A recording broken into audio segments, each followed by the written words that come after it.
for Facebook to confirm that we are live. I believe we are live. Yes, so we are. So, welcome to Zoom In on the 2020 presidential elections in America. My name is David Martinez. I'm a journalist, communications consultant, and the founder of Global Focus and our educational methodology, Interactive English. Tonight, as I have for the last couple of weeks, I will be speaking to you about the updates on the political scene in America, specifically because on November 3rd, Americans will vote to either renew the Trump administration or elect a new president. The new candidate is Joe Biden, the former vice president to Barack Obama during his 8-year administration.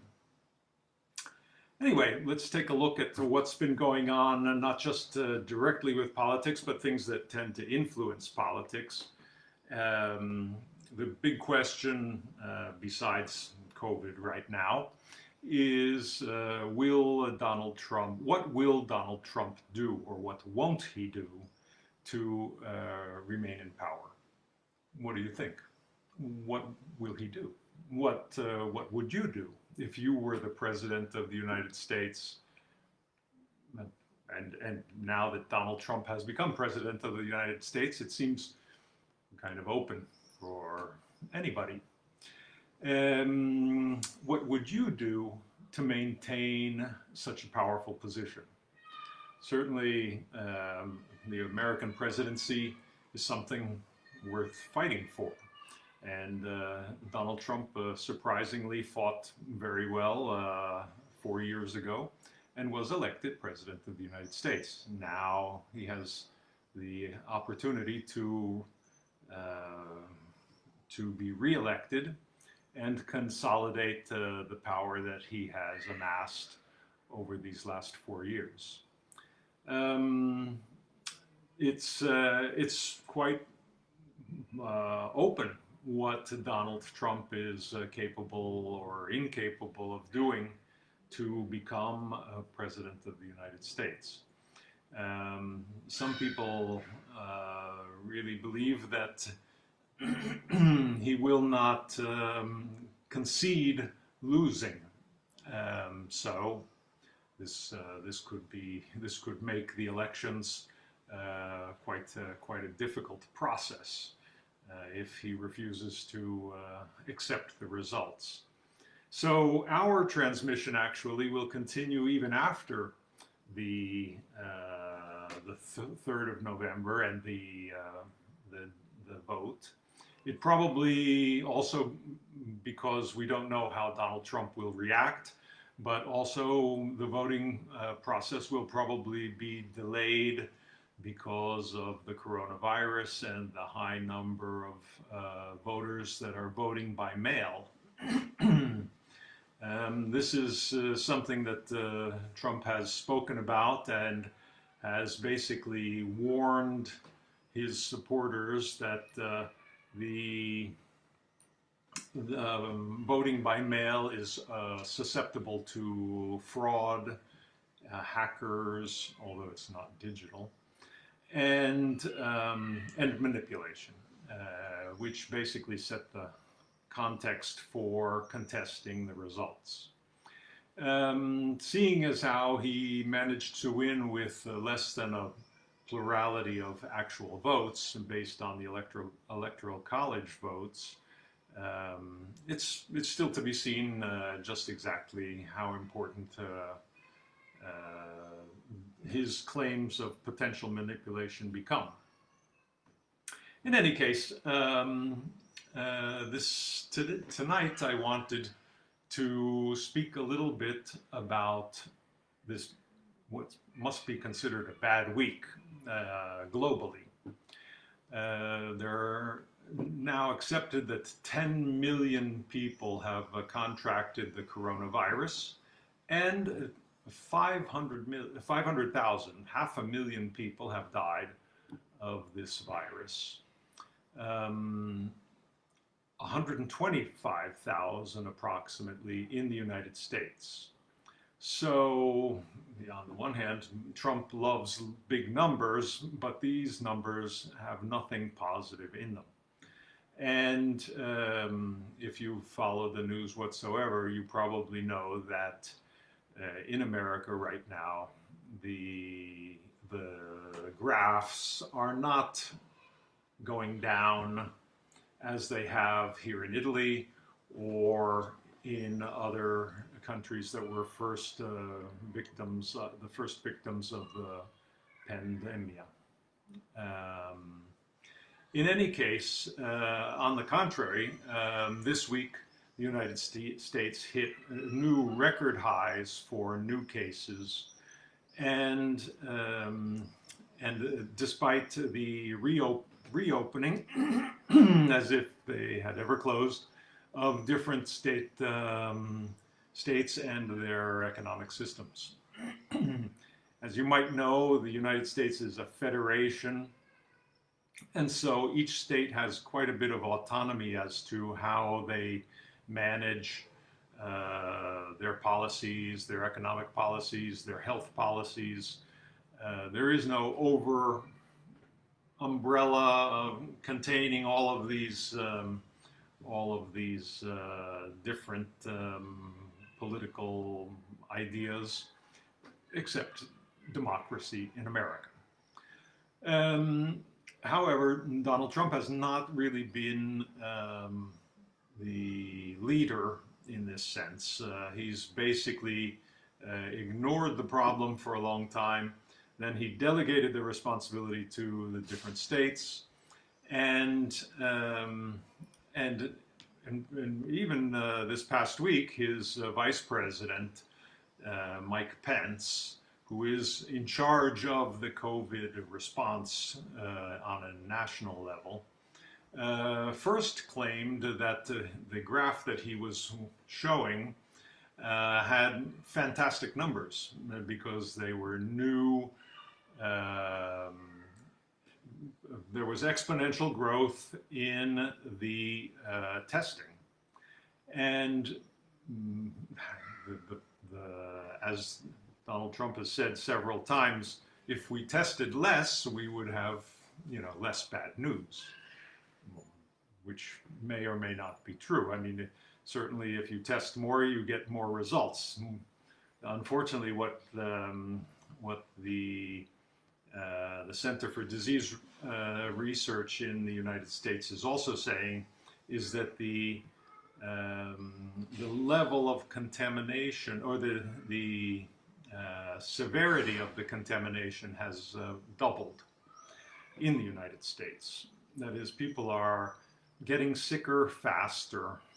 A larger number of people contracting the disease are experiencing severe health problems. So it can't be exactly the best week for an incumbent president, who most people would think was to some extent responsible for coordinating the results and the policies on a national level. But basically, things have continued on a state-by-state basis. Just one little note. The New York Times reported that 2 people in Texas got tested for the coronavirus separately. They went at different times individually, and then they were billed for the treatment, or for the testing. One person paid $199 for the test, and the other paid $6,400 for the test. And this just a kind of an indication of how the experience is totally individual. There is no overriding uniformity to health in America. Now, the big difference, why was there such a big difference? Well, the man that paid $199 or $200 paid in cash. And the other person used their insurance policy. So, their insurance policy then asked them to pay approximately 90% of the fee, and the insurance company paid 10%, which is, 10% is still $640. However, for the person that had to pay 90%, that's still $5,800 more or less, as opposed to 200. So this is certainly part of the American problem with COVID, and the fact that there is nothing beyond what's called Obamacare, the American Care Act, leaves people susceptible to paying enormously different prices for exactly the same services. This and one of Trump's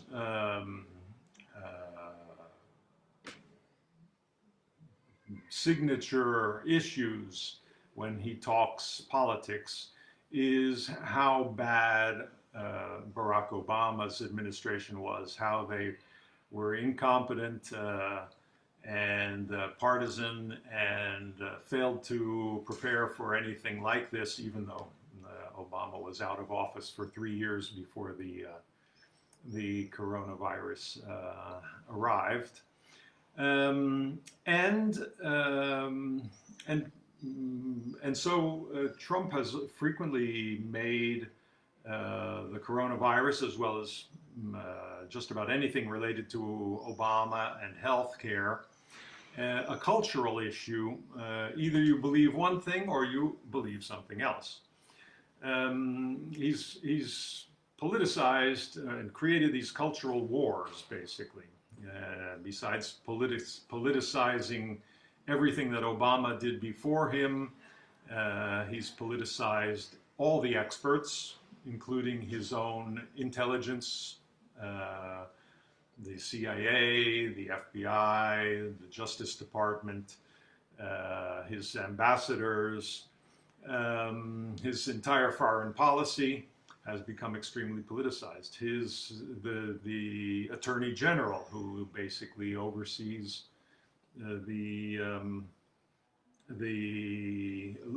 law and enforcing the law in the United States, is one of his strongest supporters and has been working diligently to eliminate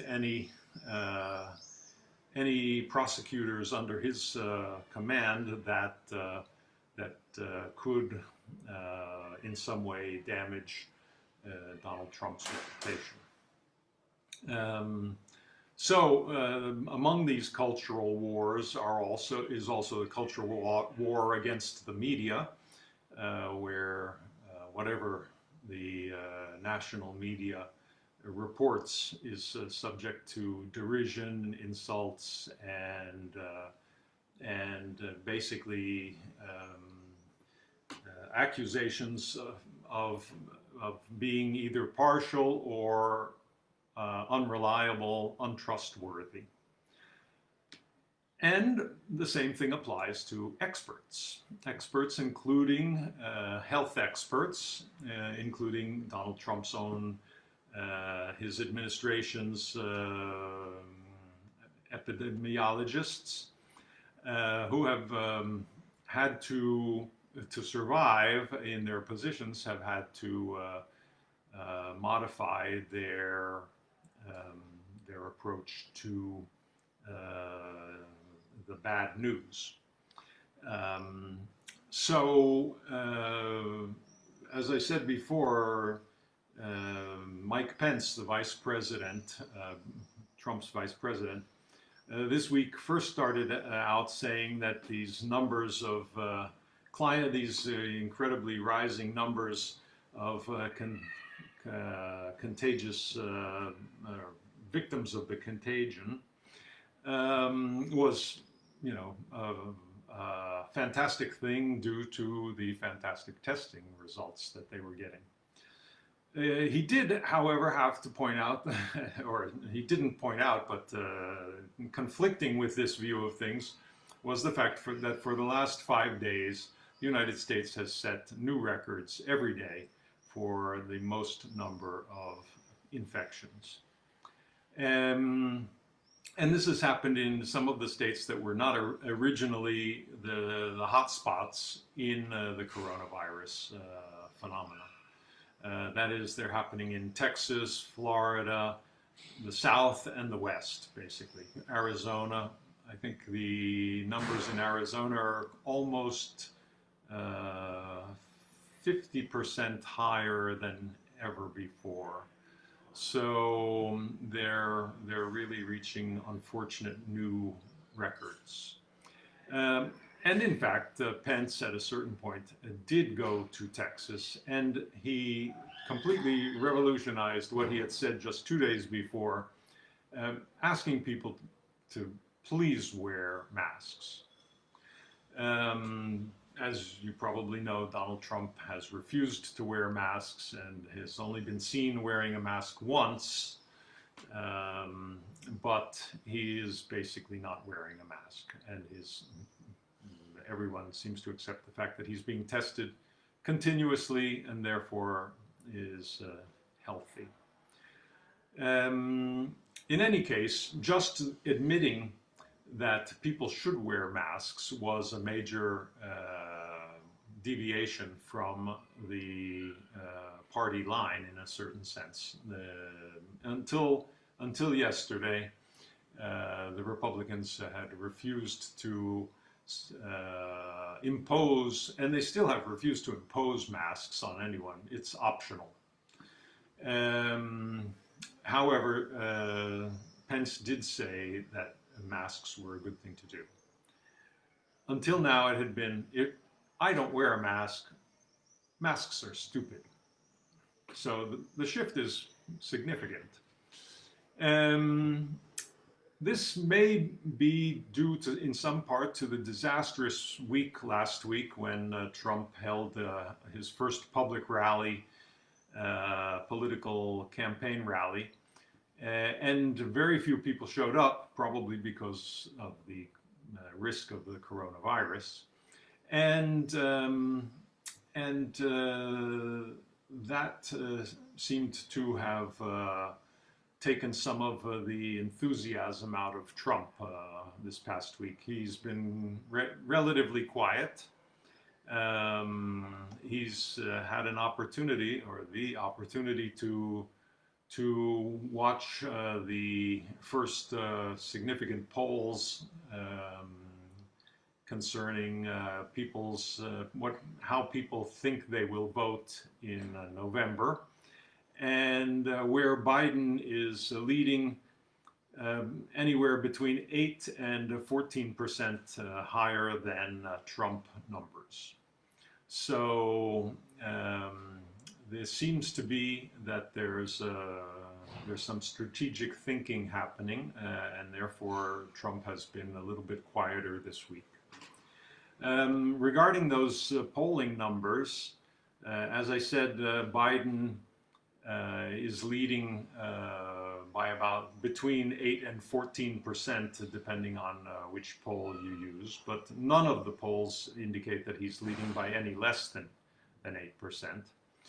In demographics, he is leading Trump by 74 points among black voters, 40 points among Hispanic voters, Younger voters under the age of 30, he leads by 34 points, and he's leading among women as well by 22 points. Another group, and an important group, are what are called independents. These are people that don't consider themselves either Republicans or Democrats. And here as well, in 2016, Trump managed to win a majority of independents that voted for him rather than for Hillary Clinton. He won a small majority, but significant, 4% more than Hillary. So among independent voters, 48% voted for Hillary and 52% voted for Trump. However, this year, against Biden, he's already down 18 points. So this is not looking very good. Among men, Trump in 2016 won with an 11% advantage over Hillary Clinton. But today he is down 3 points below Joe Biden. Same thing with older voters, people over 65. He won more than 7 percentage points more than Hillary Clinton in 2016, and right now he's down 2 percentage points. So he's still probably could be a statistical anomaly. Maybe he's still it's not a significant number. He still has a small advantage among white voters. In 2016, 20% more people voted for Trump than Hillary Clinton. White voters voted for Trump rather than Hillary. Today, he's leading by 1%. And white voters without the university degree, he led in 2016 by 37%. And even there, however, he has lost 20% of his base and is now only leading by approximately 19%. Anyway, the numbers are always, the real numbers come on the 3rd of November. Still, there are a couple of states that generally can determine an election. One of those is Florida, which let's see, in the year 2000, swung the election for George Bush, the second George Bush, when his brother, the governor of Florida, certified that he had won the Florida elections. In fact, in Florida in 2016, Trump won by little more than 1% of the vote. And right now he is behind Biden by approximately 6%. In Arizona, the difference is even a little more dramatic. He won by 3.5% in 2016, but now he's down 7%. It's a little more significant even in Pennsylvania. Joe Biden comes from Delaware, which is a state that's attached to Pennsylvania. I mean, it's a little tiny state, but it's right next to Pennsylvania, and it's frequently considered sort of his home state. Trump won with less than 1% of the vote in 2016, and now is down 10 points. Also big states in the Midwest, which seem to be important for the Electoral College totals, include Michigan and Wisconsin, where in both states he won by less than 1%, and this year is trailing Biden by 11 points. So it was not a good week, and therefore Republicans seem to be plotting a new strategy, given that the coronavirus was handled so miserably and has not gone away, has not disappeared, has not. It's not related to the temperature. It's not related to anything. What it has done is come back without having ever gone away. The numbers have remained high, and right now they are at their highest in the United States. That said, Trump normally would seem to be responsible for these numbers. I mean, he's the president of the United States. His policies establish the guidelines for fighting or responding to the disease. However, he seems to still be selling himself as an outsider. He's not a Washington guy. He's not a Washington man.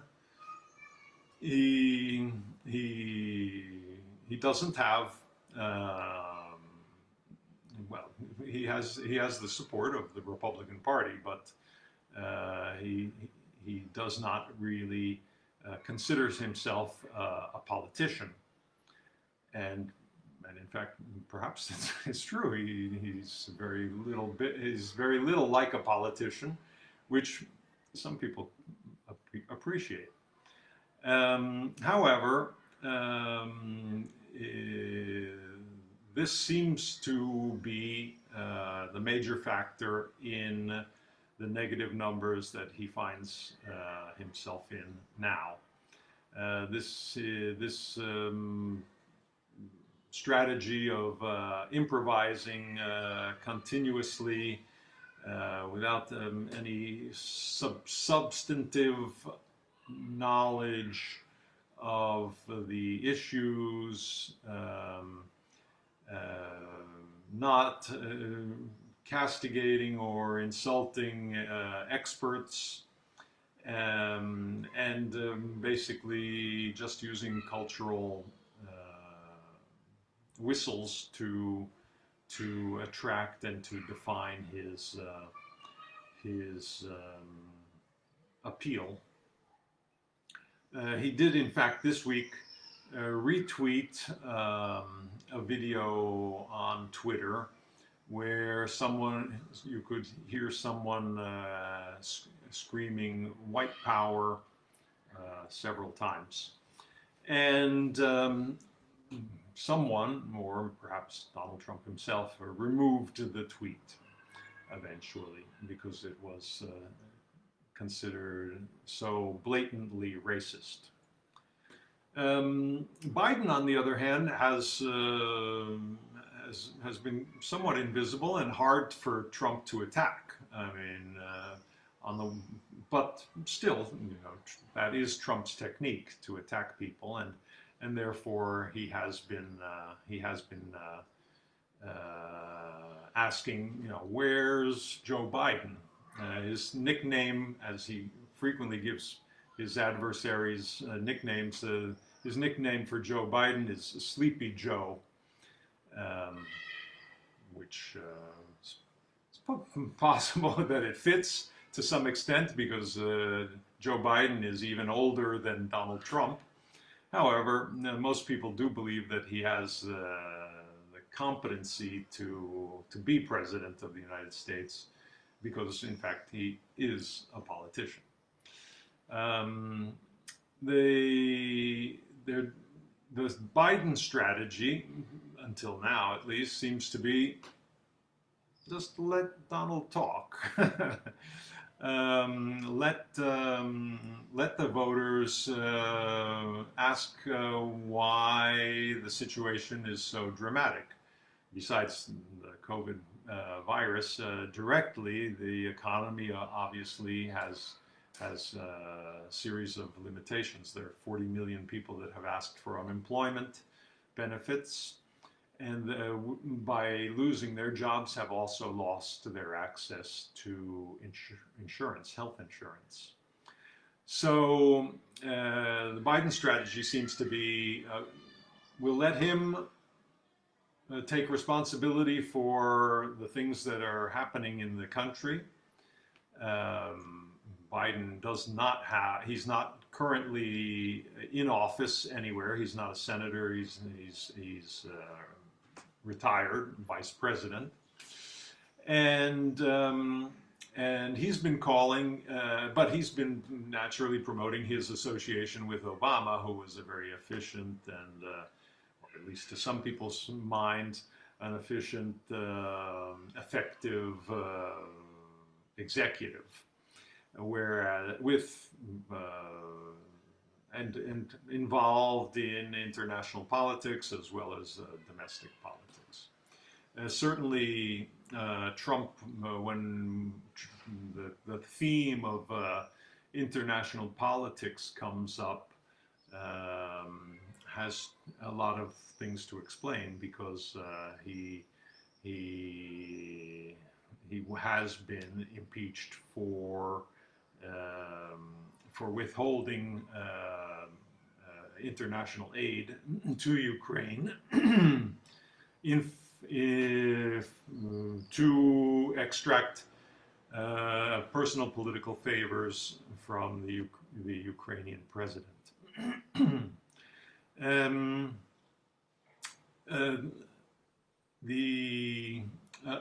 Just the other day, the Washington Post printed an article saying that the Russians paid bounties, that is, they paid a fee to the Taliban fighters for every American and British soldier they killed.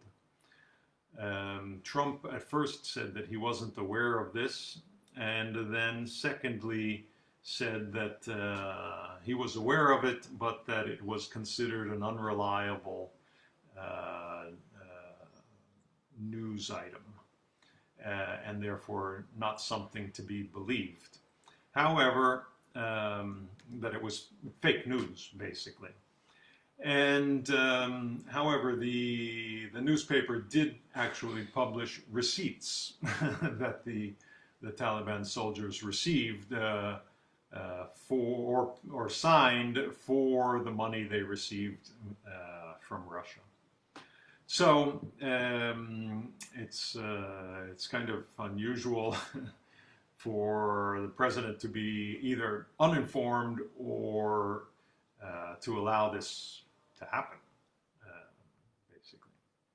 In any case, also Trump on a regular basis has tried to bring Obama into the election by accusing him of not preparing the country for the problems that Trump now has, and in fact, some people are beginning to ask if this will become again another Obama election, where either the Trump accusations on the one hand, or Joe Biden's embrace on the other, will make the Barack Obama administration and his time in office as president another central issue in this election, even though he is retired. And as I understand it, is now producing documentaries. So, but in any case, this seems to be one of the potential developments, is that Obama will be again a major figure in this election cycle. So here we are. It's Facebook Live. It's Monday, getting on towards 9:30, and starting next week at 9:30, we will be signing off here and transferring to Zoom, where you will be part of the dialogue. it will be possible on Zoom for the audience to participate, to express your ideas, ask your questions, express an opinion, ask for clarification about, I don't know, the electoral college, which a lot of people don't really understand. In any case, every Monday at 9:30 on Zoom, starting next week, we will be open. The discussion will be open. You can participate. The discussion will be in English. It's an excellent opportunity to learn, to articulate your ideas and express them clearly. It will no longer be a free transmission, but very economical. So just take a look. The information is at globalfocus.it. And if you're interested, first we'll see you here for my summary of the week, and then we can talk about it together on Zoom. So look forward to seeing you. And if you have any questions, just you can write to us at formazione@globalfocus.it. Thanks very much. Take care.